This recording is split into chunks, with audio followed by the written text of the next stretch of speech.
A reunião de ontem foi uma grande vitória para Zelensky e para a Ucrânia.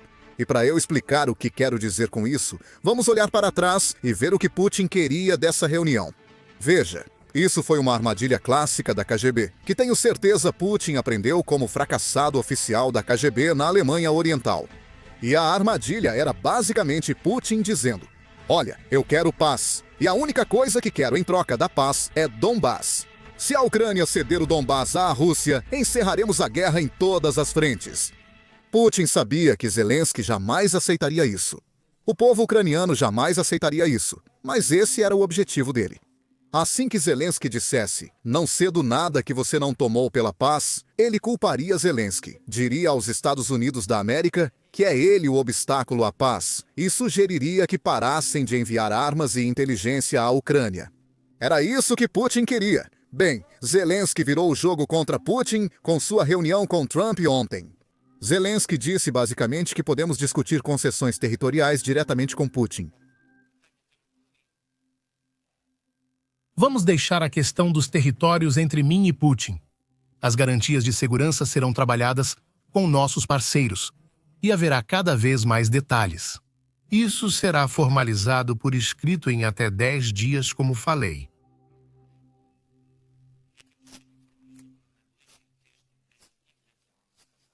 Agora, isso é algo que Putin não pode permitir, pelo menos por enquanto, porque durante todo esse tempo, nos últimos 3 anos, ele vem dizendo ao povo russo que Zelensky não é um líder legítimo. Pela Constituição ucraniana, ele não é o líder do país. Putin e seus aliados repetiam essa narrativa diversas vezes para a mídia russa e estrangeira. Bem, agora Putin tem que se encontrar com Zelensky e basicamente admitir ao povo russo que durante todo esse tempo ele estava apenas mentindo para eles. Ou ele pode simplesmente não se encontrar com Zelensky, e então o mundo inteiro vai descobrir o que estamos dizendo neste canal desde que essa guerra começou. Putin não quer a paz. Putin quer mesmo é a Ucrânia. Então, meu nome é Sam. E neste vídeo, vamos analisar exatamente o que aconteceu ontem em reuniões a portas fechadas entre os líderes europeus, Zelensky e o presidente Trump. Foi uma reunião a portas fechadas, mas o secretário-geral da OTAN, Mark Rutte, resumiu depois. Veja o que ele disse. Deixe-me dizer primeiro que este foi um dia muito bem sucedido. E eu concordo com você que o presidente Trump é um pacificador pragmático, como você pensa. E o que ele fez este ano, quebrando o impasse, iniciando a conversa com Putin, mas também colocando pressão. O orçamento da OTAN subiu para 5%, um grande sucesso da política externa do presidente Trump. E então ele decidiu novamente enviar armas letais para a Ucrânia, pagas pelos europeus. E ele impôs sanções secundárias, tarifas sobre a Índia. Ele está pressionando e buscando formas de resolver e encerrar essa guerra. Então hoje foi muito produtivo, discutimos as garantias de segurança. Vamos trabalhar nisso nos próximos dias e depois teremos outra reunião virtualmente com esse grupo de líderes e o presidente. Vamos trabalhar para esse encontro trilateral. Ele conseguiu, em conversa com Putin, que ele aceitasse primeiro uma reunião com Zelensky.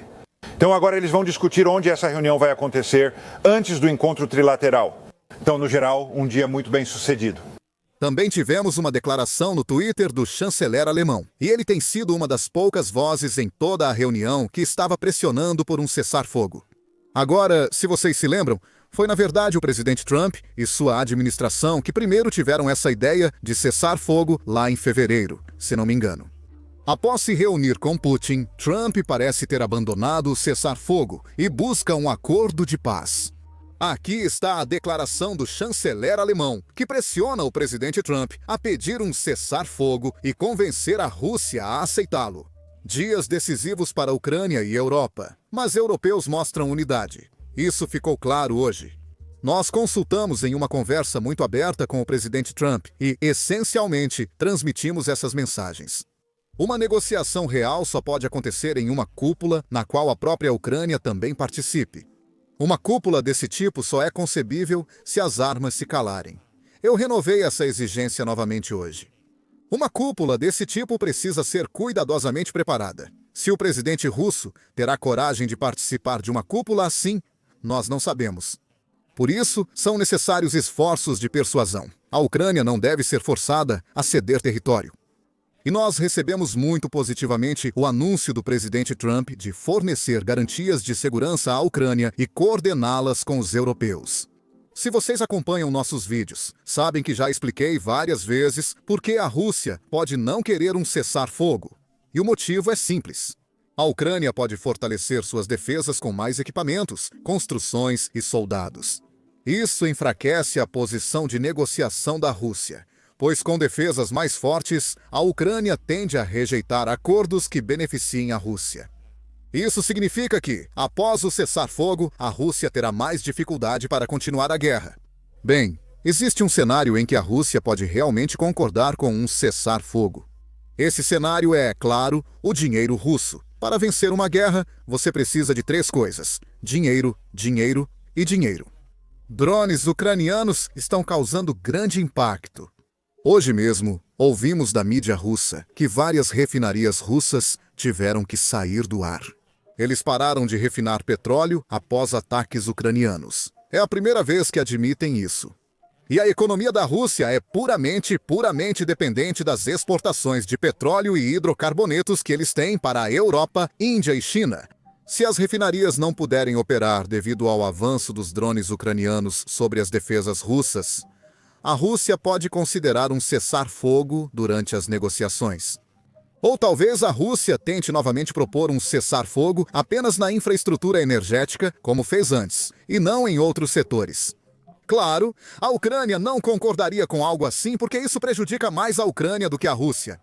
Mas a Rússia pode tentar passar a perna de novo, como fez com Donbass. Falando em dinheiro, a Ucrânia abriu os talões de cheque ontem e ofereceu a Trump um acordo de armas de 100 bilhões de dólares para obter garantias de segurança dos Estados Unidos da América. Esse relatório veio diretamente do Financial Times. Então, definitivamente uma empresa de mídia confiável, diferente da televisão do Kremlin. Aqui está o relatório. A Ucrânia vai se comprometer a comprar 100 bilhões de dólares americanos em armas americanas financiadas pela Europa, buscando garantias de segurança dos Estados Unidos da América após um acordo de paz com a Rússia. Essa foi uma proposta apresentada pelo presidente Zelensky a Trump na reunião. Segundo a proposta, Kiev e Washington fariam um acordo de 50 bilhões de dólares americanos para produzir drones com empresas ucranianas pioneiras na tecnologia desde a invasão russa.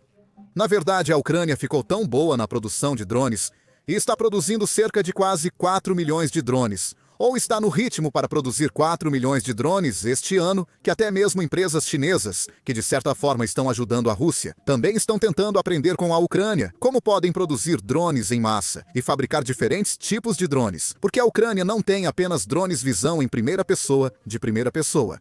Acredito que muitos drones visão em primeira pessoa deles vêm da China. Mas a Ucrânia aperfeiçoou todos os outros drones que usa no campo de batalha. Conversei sobre isso com o general Petreus, que participou do nosso podcast na semana passada. E ele é alguém que já esteve na Ucrânia várias vezes desde que essa invasão começou. E ele se encontrou pessoalmente com os mais altos níveis do pessoal militar ucraniano e conversou com eles sobre como os drones estão mudando o campo de batalha moderno. Então, isso era algo que, definitivamente, eu estava muito interessado em aprender. E foi isso que ele disse. Você sabe disso mais do que a maioria das pessoas. Como você enxerga isso? Você esteve na Ucrânia e acompanhou a inovação deles em drones. Incrível. Sim, eu já estive lá 6 vezes, só desde a invasão de 2022. A primeira vez que estive lá, ainda faziam parte da União Soviética. Ao longo das décadas, observei mudanças, indo periodicamente de uniforme, até como coronel e comandante de brigada, na 82ª, pois tínhamos uma unidade ucraniana conosco nos Estados Unidos. Da América, eles precisavam retribuir, entre outros motivos. Olha, acho melhor não entrarmos nisso. Acho que ainda há um papel para um caça furtivo muito sofisticado com um homem na cabine, como é o caso do F-35. Mas dito isso, há um papel enorme para o que precisamos muito, muito mais, que são sistemas não tripulados de todos os tipos. Debaixo d'água, na superfície da água, no ar, em terra, no espaço. no ciberespaço o equivalente até mesmo no espaço cognitivo, sabe, outro dos domínios, se quiser, da guerra híbrida. Você realmente precisa de bem mais sistemas não tripulados. E o que está se tornando cada vez mais óbvio é que esses sistemas não serão mais todos pilotados remotamente. Cada vez mais eles serão pilotados por algoritmos. O homem no comando pilota e a maioria dos drones na Ucrânia ainda é operada por indivíduos muito bem treinados, geralmente com visão em primeira pessoa, especialmente nos drones suicidas que caçam sistemas e podem destruir tanques, artilharia ou veículos de combate. Isso tornou esses alvos insustentáveis no campo de batalha. A guerra tradicional de armas combinadas, que foi o que vimos no primeiro ano e meio, mais ou menos, simplesmente não é mais viável. Eles precisam lidar com isso de outras formas. Mas com o tempo, serão algoritmos que vão comandar esses sistemas e que foram programados. A inteligência artificial Large Language Model escreverá o programa cada vez mais. Haverá algumas instruções de um humano sobre o que chave, atividades, quais elementos-chave precisam ser estabelecidos antes que o sistema tome uma ação cinética ou não cinética. Mas eles mesmos vão executar isso depois. Então, o que precisamos fazer, e isso é bem simplista, mas transmite, eu acho, uma necessidade urgente, é fazer a transição de algumas das nossas plataformas, que atualmente são muito grandes, incrivelmente caras, extremamente capazes, fortemente tripuladas e cada vez mais vulneráveis de todos os tipos, no mar, no ar, em terra, dessas para um número massivo.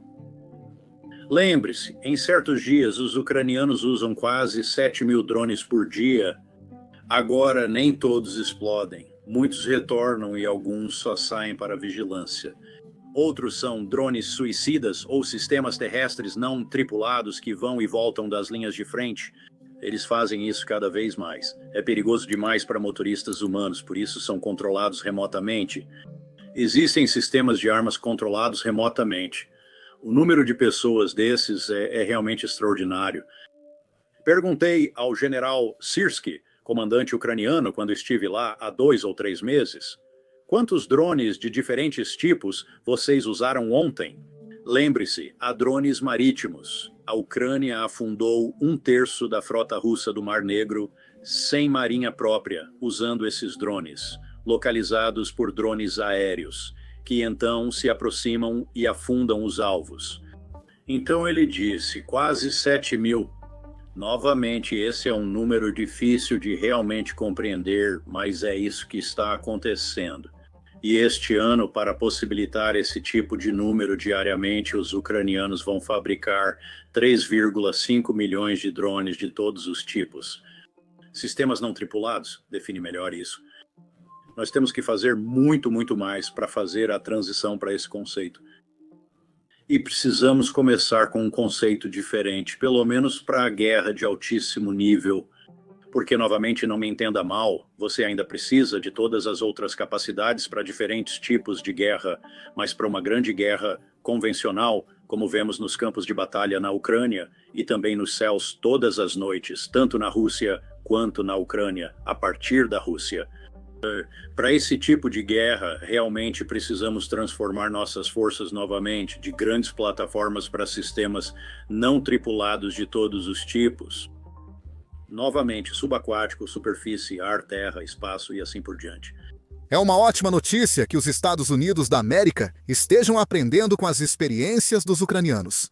Mas isso não é algo que a Rússia esteja feliz, e como se isso já não fosse ruim o suficiente. De acordo com o documento que vazou para o Financial Times, parece que a Ucrânia trouxe alguns trechos da televisão estatal russa e mostrou para Trump como a Rússia vem zombando dos Estados Unidos, zombando do presidente Trump todo esse tempo, desde que ele assumiu o cargo. E a Ucrânia enfatizou o que temos dito neste canal o tempo todo. A Rússia não tem canais de notícias independentes. Tudo o que você vê na televisão estatal russa, na televisão do Kremlin, é aprovado pelo próprio Kremlin. Então isso significa que a Rússia está fazendo tudo isso de propósito. E é aqui que precisamos lembrar uma das lições mais importantes da história, quando muitos historiadores olham para trás, para Hitler, e percebem que, se tivéssemos prestado atenção ao que Hitler estava dizendo ao público alemão, teríamos percebido quais eram seus planos. Mesmo sendo um ditador, como Putin é, ele ainda precisa se comunicar com sua própria população. Ele ainda precisa avisá-los ou prepará-los para o que planeja. Poderíamos ter previsto isso se tivéssemos assistido à televisão russa e prestado atenção ao fato de eles tentarem retratar a Ucrânia como um país que não é real, retratar a Ucrânia como alguém que persegue a etnia russa. E então Putin lançou sua invasão sem sentido depois de preparar sua população. Ele faz algo parecido, dia sim, dia não. Alguns dos canais de televisão russos mais populares exibem programas falando sobre atacar os Estados Unidos com armas nucleares. Eles falam em destruir os Estados Unidos com armas nucleares quase diariamente. E com certeza é uma ótima notícia que a Ucrânia trouxe as provas e mostrou isso para o presidente Trump pessoalmente. Agora, além de tudo isso, Kiev também insistiu que deveria receber uma compensação total da Rússia pelos danos de guerra, potencialmente paga pelos 300 bilhões de dólares em ativos estrangeiros russos que estão congelados na Europa e nos Estados Unidos. A Ucrânia destacou que o alívio das sanções só deve ocorrer se a Rússia cumprir um futuro acordo de paz e agir corretamente. Enquanto a Ucrânia tentava convencer o governo dos Estados Unidos, o presidente Trump, sobre por que não se pode confiar na palavra dos russos, vocês querem arriscar um palpite sobre o que a Rússia estava fazendo? Eles bombardearam civis ucranianos e a infraestrutura do país, como a Rússia vem fazendo desde o início. É difícil negociar paz com quem deseja sua morte. A Rússia quer ver a Ucrânia morta. Eles querem atacar a Ucrânia e não se importam realmente com os cidadãos ucranianos. Mas, infelizmente para Putin, essa reunião foi o melhor que poderia ter sido. A Rússia não estava preparada para isso. Eles começaram a recuar nas promessas feitas a Trump quando Putin se encontrou com ele na semana passada. Antes disso, vejamos a declaração do presidente Trump após a reunião com líderes europeus em Zelensky. Tive uma ótima reunião com convidados ilustres na Casa Branca. Na reunião, debatemos garantias de segurança para a Ucrânia que seriam dadas por vários países europeus junto com os Estados Unidos. Todos comemoram a chance de paz entre Rússia e Ucrânia. Ao final das reuniões, liguei para o presidente Putin e comecei os preparativos para um encontro em um local a ser definido entre o presidente Putin e Zelensky. Após essa reunião, teremos um encontro trilateral, os dois presidentes e eu com o presidente Trump. Novamente, esse foi um passo inicial muito bom para a guerra, que já dura quase 4 anos. O vice-presidente J.D. Vance, o secretário Marco Rubio e o enviado Steve Witkoff coordenam com Rússia e Ucrânia. Obrigado pela sua atenção. Agora, vocês veem essa declaração, e isso está o mais claro possível quanto ao próximo passo, o encontro entre o presidente Putin e Zelensky. Bem, não de acordo com a declaração do Kremlin. De acordo com o Kremlin, Putin concordou com outra reunião com as delegações e apenas discutiu a ideia de elevar o nível dos representantes. Isso não é novidade. Muitos vão culpar isso. Os Estados Unidos interpretaram mal o que a Rússia quis dizer ou houve uma barreira linguística. Mas isso é algo que a Rússia vem fazendo desde que as negociações começaram. Nas reuniões e ligações privadas, a Rússia fala uma coisa e publicamente outra. E essa é apenas a tática deles de adiar, adiar, adiar. Eles adiam a guerra ao máximo porque não querem paz e tentam de tudo. E não sou eu apenas interpretando profundamente as declarações que todos estão fazendo.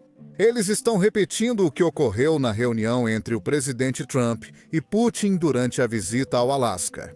Veja, ontem mesmo, Steve Witkoff, o enviado especial, confirmou que a Rússia e o Putin concordaram que os Estados Unidos da América e a Europa oferecessem garantias de segurança à Ucrânia, que seriam parecidas com o artigo 5 da OTAN.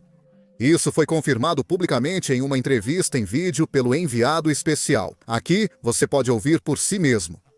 Você mencionou a garantia do artigo 5 da OTAN, um ataque a um é um ataque a todos, Rússia. Permitiria que isso acontecesse, que qualquer incursão adicional na Ucrânia, a Rússia entenderia que seria vista como um ataque a todos os membros da OTAN? Não, Jake, não foi o que eu disse. O que eu disse é que chegamos a um acordo de que os Estados Unidos e outras nações europeias poderiam efetivamente oferecer uma linguagem semelhante ao artigo 5 para cobrir uma garantia de segurança. Então, Putin diz que uma linha vermelha é a admissão na OTAN, certo? Então, o que estávamos discutindo era assumir que isso se manteria, assumir que os ucranianos poderiam concordar com isso e conviver com isso e tudo mais. Vai ser sobre com o que os ucranianos podem conviver, mas assumindo que eles poderiam, conseguimos obter a seguinte concessão, que os Estados Unidos poderiam oferecer uma proteção semelhante ao artigo 5, que é um dos verdadeiros motivos pelos quais a Ucrânia quer estar na OTAN. Nós meio que conseguimos contornar isso e obter um acordo para os Estados Unidos oferecerem proteção do artigo 5, sendo a primeira vez que ouvimos os russos aceitarem isso. Zelensky. Bem, adivinha? Hoje, enquanto a reunião entre o presidente Zelensky, o presidente Trump e líderes europeus estava acontecendo, o Kremlin divulgou um comunicado.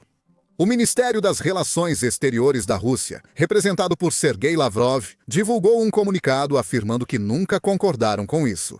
Veja você mesmo, o Kremlin reage negativamente à proposta dos Estados Unidos da América de garantir à Ucrânia segurança similar ao artigo 5.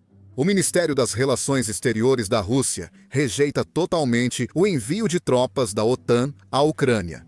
A mídia dos Estados Unidos da América, principalmente a tradicional, está usando a declaração da Rússia para dizer que o enviado especial Steve Witkoff errou de novo. Não deveríamos usá-lo nessas negociações. Agora, eu não sou fã do Steve Witkoff. Acho que deveríamos enviar Markovio, o secretário de Estado, para negociar com Putin, pois ele sabe que Putin foi da KGB e Marco Rubio está mais preparado do que Steve Witkoff para lidar com ele. Mas eu não colocaria isso nas costas do Steve Witkoff de jeito nenhum. Isso não é algo que aconteceu pela primeira vez. Duvido muito que Steve Witkoff cometa o mesmo erro repetidamente. Na verdade, isso parece ser uma tática proposital do Kremlin, onde eles dizem uma coisa em particular para qualquer pessoa com quem estejam se encontrando, seja Steve Witkoff, o presidente Trump ou qualquer outra pessoa. E então eles dizem algo completamente diferente em público. Essa é apenas a tática russa de tentar adiar o máximo possível. E espero que desta vez o presidente Trump perceba isso imediatamente.